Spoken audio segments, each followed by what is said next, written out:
Hello knitters, Lynn from Strands Knitting Studio in San Clemente, California. So today I have what I'm wearing and how to keep the inspiration going, how to keep your knitting mojo and what to do if the knitting mojo has left you, if inspiration has left you. So stay tuned.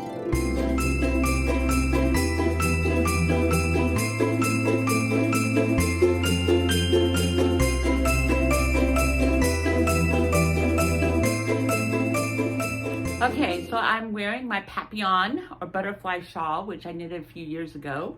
But this is an intermediate knit. This is not a beginning knit. It's all short rows, and the yarn does all the color work, so you don't have to. We use the earth yarn, and I have the earth yarn in right now for this.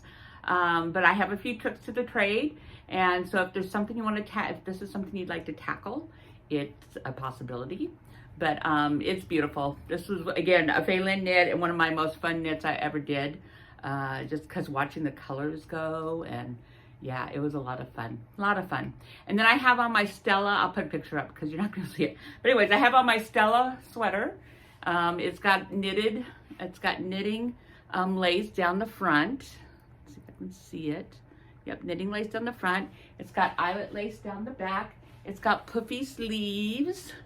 And I made it out of a brushed yarn. I think it was a brushed alpaca or stargazer it was called, which I think has been discontinued. But we have something similar that we just got in, very similar. But the pattern itself is made out of just a regular everyday kind of yarn. So I'll put the pattern up here and you can go check it out. And this is, yeah, I love it. It's cold in here and it's keeping me nice. So I'm toasty warm right now. I love it. Okay, knitting mojo, inspiration. Sometimes it leaves you. It goes away and you're like, why don't I feel like doing this? I love doing this. Why don't I feel like doing this? And it just happens sometimes with everything, you know, anything. Not knitting isn't abnormal, but any kind of creative stuff, if you do it a lot, you'll have times when you sort of go into a slump. So first of all, don't fight the slump. It's there and it happens and it'll come back. And it might be a time to sort of do something else creative that you've been wanting to do just to get your juices going in a different way. And as you do that, the knitting thing will sort of come back. But don't fight it. Don't beat yourself up for it. I'm going to give you some ideas of things you could do that maybe might spark it back faster than just sitting and waiting for it to come back. But sometimes you just have to sit and wait for it to come back. And that's just all there is to it. So it happens. You're not weird. There's nothing wrong with you. But here's some ideas on how to get your inspiration back if you want to. So I have a list. I actually made a list for this one. So here we go. All right. So first thing is to organize. So if you organize your knitting, like I know some of you are like my beginning knitters, you don't have much to organize, but still organize your knitting. But then some of us have more things to organize. So going through and organizing it, getting rid of stuff you're not going to knit with, get rid of stuff you're not going to knit with. If you've had it for a while and you know, I am never going to knit with this, donate it. I mean, Salvation Army is an easy one to go donate to because there are people who go to these thrift stores looking for crafting ideas, you know, crafting supplies. And so there's different kind of gift, you know, charity gift stores that you can donate it to. It's harder to get. There's some senior places that will take it, and often they make hats for the hospital and everything. So there are several places to donate it. Don't just toss it, but get it out of your space if you're not going to use it because it just drags you down. Like it's there talking to you, going, I know, what am I going to do with this? I don't want to do anything with this. It doesn't make me happy. So, you know, get it out of your space. And, you know, this is sort of like the whole decluttering, organizing thing, which Marie Kondo sort of sparked a few years ago in her, the life-changing habits of tidying up, which I did. And I enjoyed it. I don't agree with everything she said, but, you know, it works.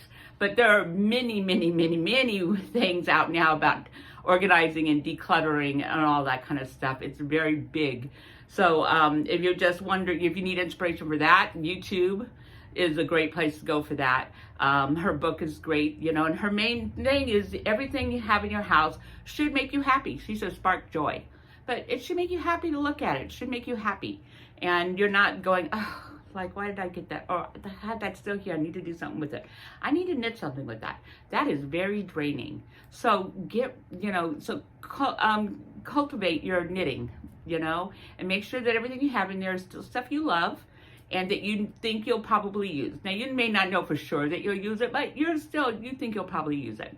Go through needles, go through all the little accoutrements that you have, you know, and just make everything organized where you can find it. Get projects into bags with yarn, patterns, needles if you can, but maybe not, but at least know what needles need to go in there, and get those done, because that helps a lot to have everything in one place. You just pick up a bag and you got what you need. So organize, declutter. It feels great when it's done. It really did. And I find, you know, put out a Christmas movie or Christmas music, or if you're doing this in January, just fun music that makes you happy, and just spend a couple hours decluttering. So the next thing is to journal. Now, you could keep a journal if you're doing the elevated knitting where you're meditating, you got your spot for your knitting. Then a journal, that's a good place to have a journal. But journaling, period, a knitting journal is actually a very nice thing to have. One, you can start putting in what patterns you're knitting and stuff like that. But also, you can like just get like, this is bothering me. You need to figure out what's bothering you. There's something bothering you if you've lost your mojo. Something you may not even realize is bothering you. And it may be that yarn that's sitting there that you don't know what to do with and you don't like. So, but journaling. So Morning Pages, which is The Artist's Way, which is a classic book by, I think it was Julia Cameron. And that's a classic book. It's a great book. But she doesn't tell you to do morning pages where you just write, you don't edit, you don't do anything. This is just to get all the stuff out of your head and just write in the morning. Just write for, I think it's 15 minutes, 5 minutes. Write for 5 minutes and just write. And you can make it about your knitting if you want to, or other things. But journaling is a really good way to sort of get on paper and things sort of come out that you don't realize is going on inside of you. And you go, oh, wait, that could be a reason. And then you can see if you can fix it, or just accept that it's there if you can't fix it, because that happens too. And but anyways, that's another way to sort of crack the nut of why it is my inspiration's gone away. Okay. The next one is to work on small things. So if you have some projects, look through them, and the ones that are like almost done, because I don't know why this happens, but it happens all the time. The brand new thing came along. You're almost done with something, and that brand new thing came along, and you put it down. And when you pick it up, you may have to work on it for 20 minutes, and it's done.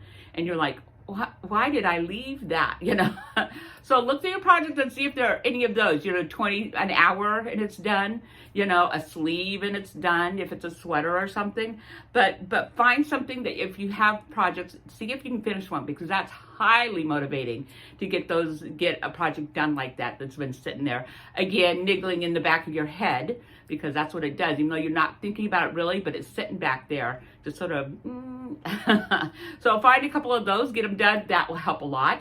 If you don't have any of those, because I know I have people who don't have any of those, then find something tiny to knit. Small, you'll get done really fast. You know, a coaster, dishcloth, the Sophie scarf. There's small projects that you can do that are fast, fun, useful, and you'll get something done. So it's like you're going for instant gratification. This is not instant gratification. Don't do this for a while. Instant gratification is what you're going for. That's what you're looking for, to get these small things done, get small wins, so you feel better. So you feel better about what's going on. So another thing you can, share your work. Okay, knitters, we are like in this isolation of our home most of the time. Knitters now venture out and knit outside. That used to hardly never happen. And it's like you do all this stuff and hardly anybody sees what you do. All right, maybe a few people, but hardly anybody sees what you do. So you need to show your work. Now, the best way to show your work is to come to the knit store, bring it. We always love seeing everybody's work. Come to a workshop. That's one of my big things. Come to a workshop. We're very inspirational. Everybody's on your side. Everybody's like cheering you on, and everybody appreciates what you're doing. And they're like, and people will be copying you, like, oh, that's so great, I want to knit that too. And then you're like, wow, somebody else wants to knit what I just did. So showing your work, getting your work out there is actually sort of important, instead of just knitting it and just having it go, knitting it and just having it be. And then it's like, it's not paying due to your creativity, your time, your energy, the love you have of this.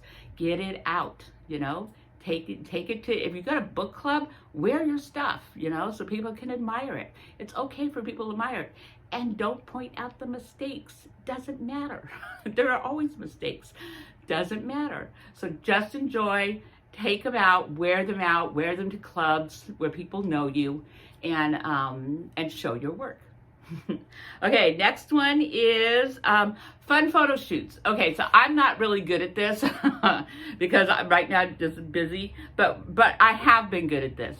So there's one, dress up and have somebody with you, husband, whatever, with a camera, and go somewhere and take a photo shoot of you in your new sweater, or with your new hat, or with your new scarf, or do some fun, you know what I mean? If you look on Pinterest or Instagram, which I'm going to talk about, or Ravelry, that's the way some of these people photograph their garments. You know, do that. It's fun. It like puts more energy into what you just did. It like honors what you just done. So take the time to take a good picture, not just which I do all the time, but not just and then just like it's nothing. Okay, again, give it some honor of what you've just created. You've just created something. It's great, and honor yourself by honoring it. All right. And then the other way to take a photo shoot is to do what we call flat lay. So I'll put a picture up here of a flat lay, which you just make a scene on a table. So like you color coordinated, or you have like the pattern, you have some yarn on top of it. You put like your knitting needles and maybe a pair of scissors and maybe some thread, something that all sort of makes a little plant that makes the scene, but it's all flat on a table. And then you take the picture straight down on the table. And that's, again, you're making this whole creative thing while you're setting it up. That's, to me, that's my most fun thing to do.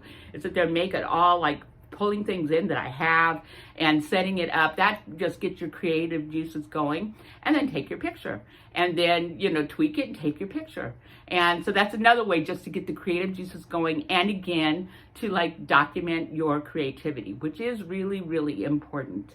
Please document your creativity, because if you don't, it just disappears. It's gone. I have no idea how many blankets I've done.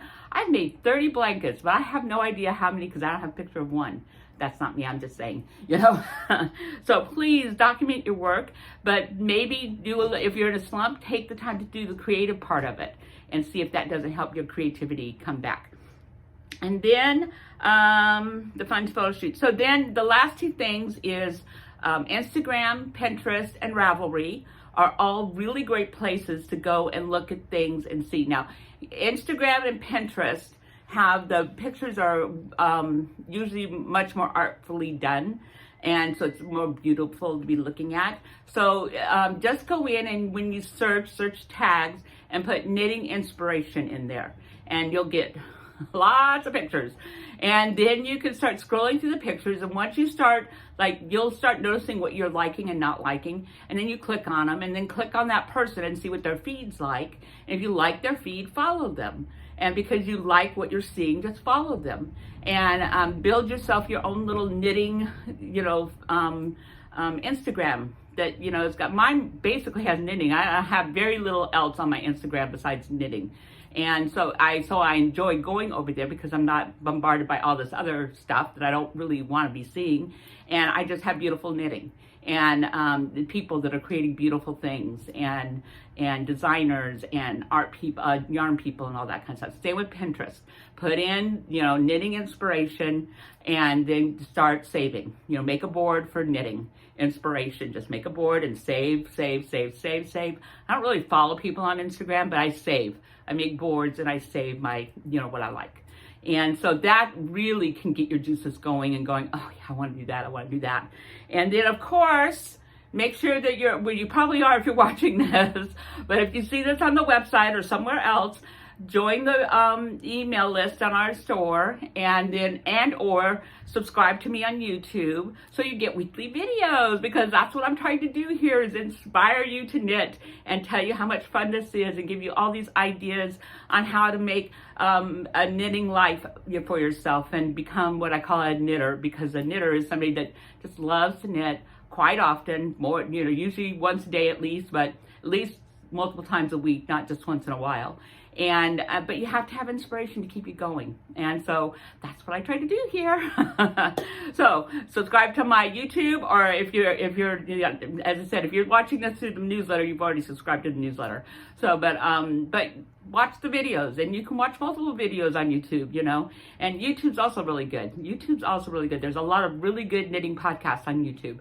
So again, just knitting podcasts, and then just scroll down, pick ones that have a lot of followers, because if they've got a lot of followers, it is a pretty good one.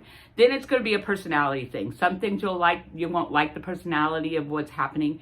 Some things you'll love. So subscribe to those, and then you can watch those, because they can be very, very inspiring when they're talking about their knitting and talking about details of the knitting that seem boring to everybody but us. It's amazing how we can get talking about details of knitting and we're like glued. So those are some ways to get your mojo back if you've lost it, to keep your inspiration going just throughout the next year here, as you start to sort of start thinking about what's happening next year for you and what kind of simple goals you want. I don't want major goals, because I don't want you to bog yourself down, but simple goals, and mostly technique goals, is better. Like, I want to knit a sweater. I want to learn this. I want to learn to cable. I want to, those kinds of things. I want to learn to knit a pair of socks. I actually have a few people now learning to knit a pair of socks. I'm so excited. Learning to knit a pair of socks. And they can be very simple socks.